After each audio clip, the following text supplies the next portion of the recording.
Bom, pessoal, dando continuidade ao nosso estudo acerca da teoria da norma, lei penal no tempo e lei penal no espaço, nós vamos falar agora sobre o lugar do crime. Nós já falamos sobre a lei penal no tempo, falamos sobre o tempo do crime e agora nós vamos falar sobre a lei penal no espaço. Vamos começar falando sobre o lugar do crime, tá?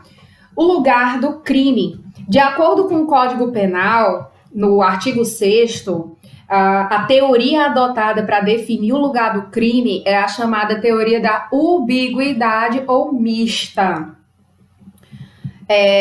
Segundo essa teoria, o crime se considera consumado tanto no lugar da conduta quanto no lugar em que se produziu ou deveria se produzir o resultado, ok? Então, nós temos aí no artigo 6º, que vocês devem fazer a leitura, que diz: considera-se praticado o crime no lugar em que ocorreu a ação ou omissão, no todo ou em parte, bem como onde se produziu ou deveria produzir-se o resultado, ok?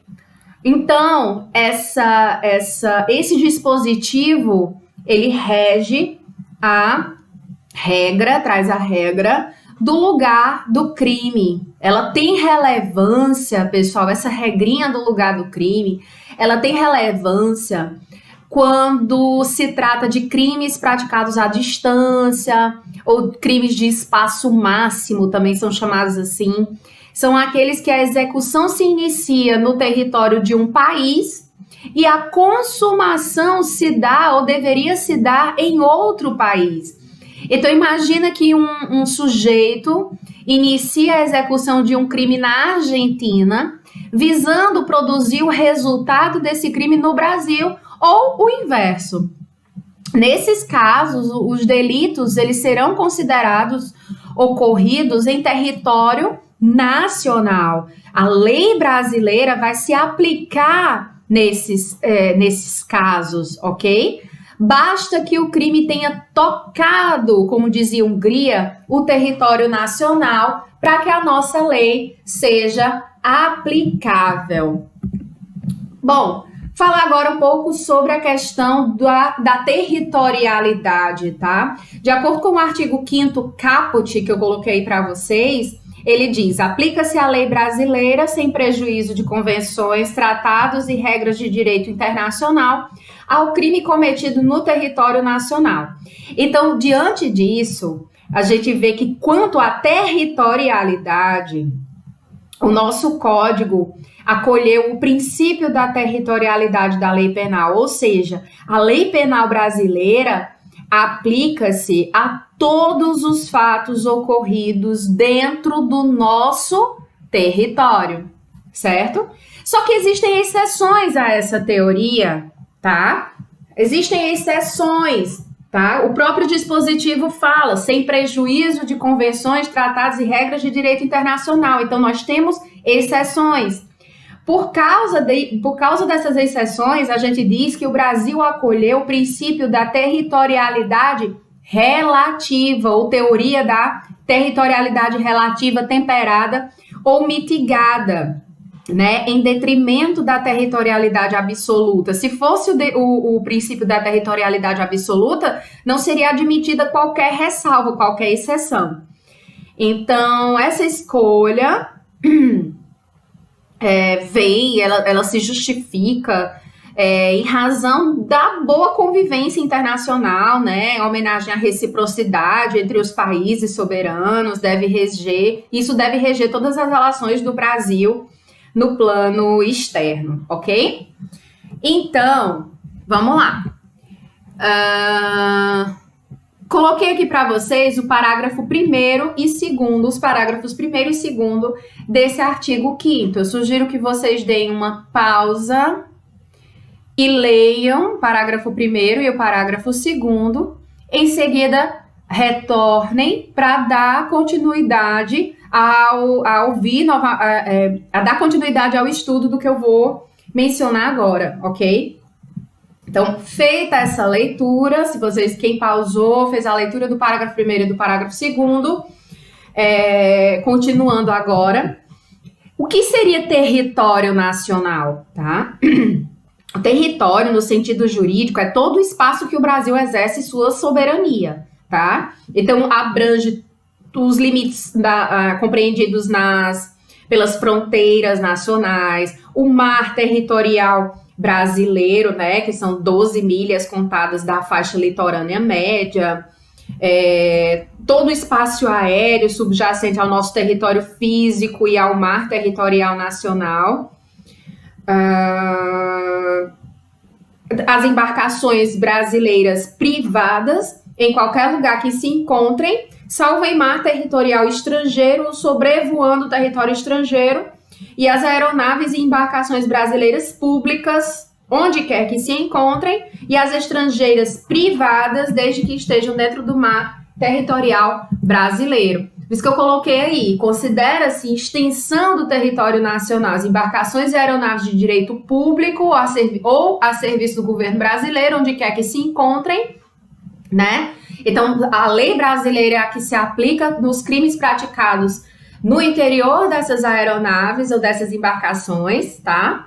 E se forem embarcações ou aeronaves privadas, particulares, ou seja, aquelas que não estão a serviço do governo brasileiro, elas são extensões do território nacional quando elas estiverem na chamada zona neutra, águas ou espaço aéreo internacional. Também serão extensão do território nacional quando estiverem nesses locais, ok? Então, aí vai ser aplicada a lei penal brasileira aos fatos ocorridos em seu interior.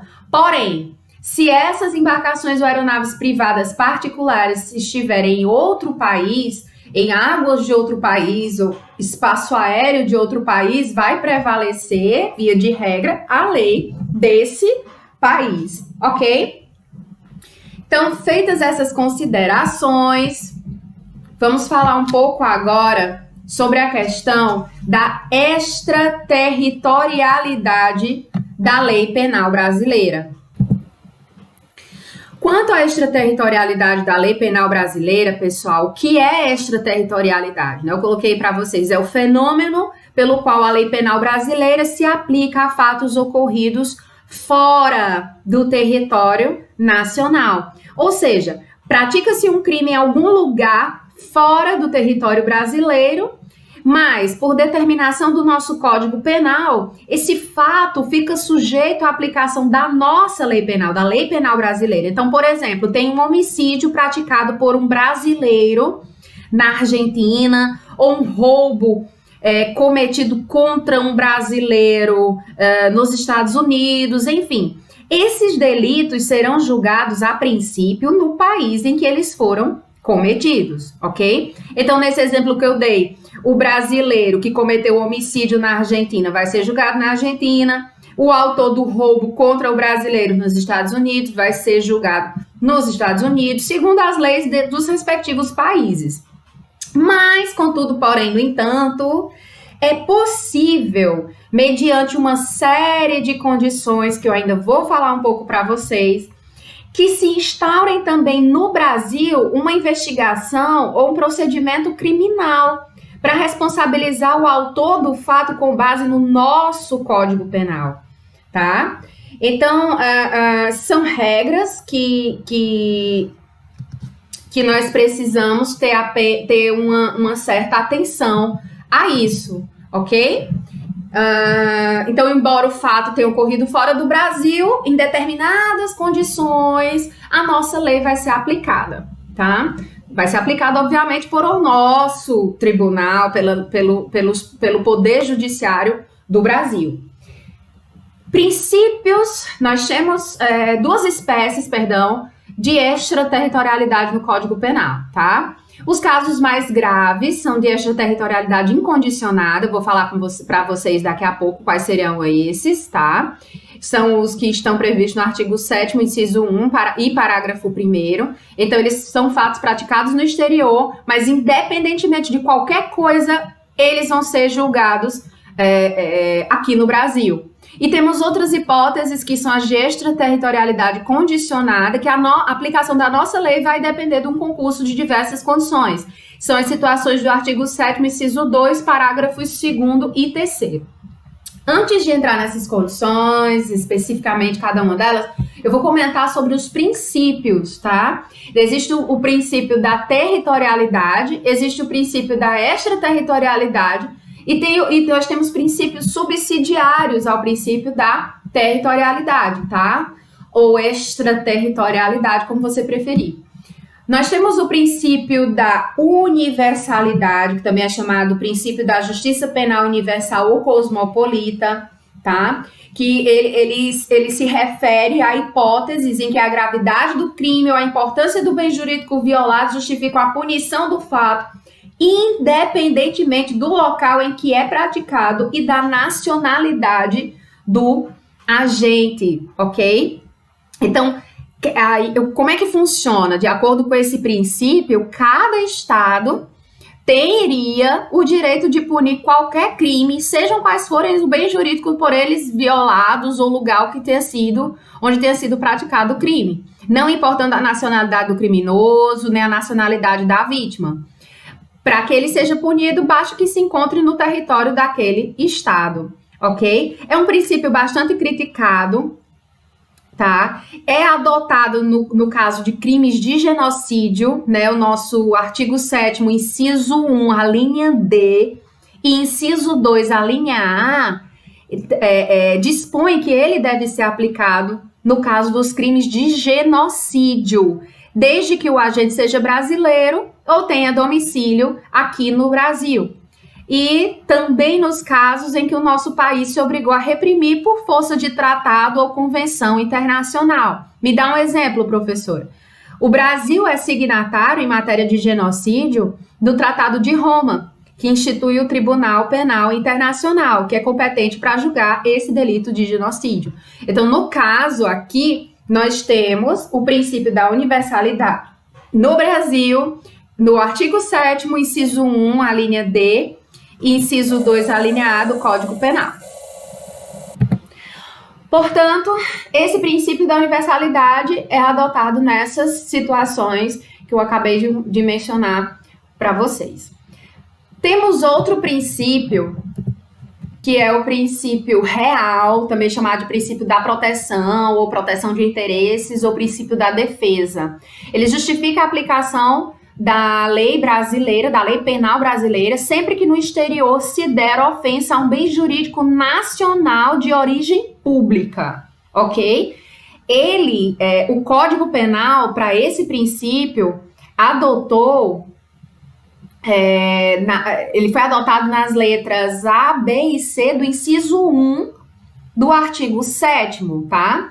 Então, é assim, esse princípio, ele é considerado um complemento da territorialidade. Ele visa o quê? Ele visa a punição de delitos cometidos no estrangeiro, quando esses delitos lesionam interesses do nosso Estado, que são interesses assim considerados essenciais. Então, é um bem jurídico nacional de origem pública. Quais são esses casos? Quando o crime é contra a vida ou liberdade do nosso presidente da República, crime contra o patrimônio ou contra a fé pública de pessoa jurídica de direito público brasileira, da administração direta ou indireta, no plano federal, estadual ou municipal, e crime contra a administração pública brasileira por quem está a seu serviço.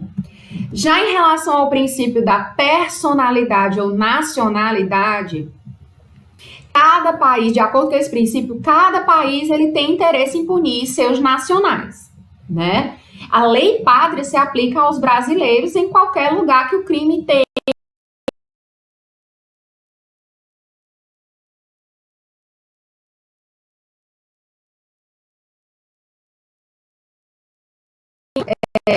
a qual ele pertence, né? A que ele deve obediência, ainda que essa pessoa se encontre no estrangeiro. E aí o Brasil acolheu esse princípio da nacionalidade ativa, que se refere aos delitos praticados por brasileiros no exterior, E também adotou a nacionalidade passiva, que é relativa aos fatos praticados por estrangeiro contra brasileiro fora do nosso país. A situação está prevista aí no artigo 7º, parágrafo 3º, tá?